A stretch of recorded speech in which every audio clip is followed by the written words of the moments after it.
अंबरनाथ तालुक्यात सध्या पेट्रोल पंपावर मोठी गर्दी आणि गोंधळाचं चित्र पाहायला मिळते। राज्यभर पसरलेल्या अफवा आणि इंधन कंपन्यांनी क्रेडिट लिमिट बंद करून तत्काळ पैसे भरण्याची अट लागू केल्यामुळे परिस्थिती अधिकच गंभीर बनली आहे। या नव्या नियमामुळे अनेक पेट्रोल पंप चालक आर्थिक अडचणीत सापडले असून त्याचा थेट परिणाम इंधन पुरवठ्यावर झालाय। परिणामी अंबरनाथ आणि विशेषतः बदलापूर इथे पेट्रोलसाठी नागरिकांची झुंबड उडालेली दिसतेय।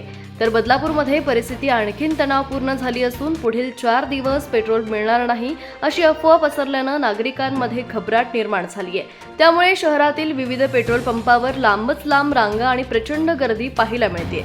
काही ठिकाणी पेट्रोल पंप बंद असल्याचंही समोर आलंय।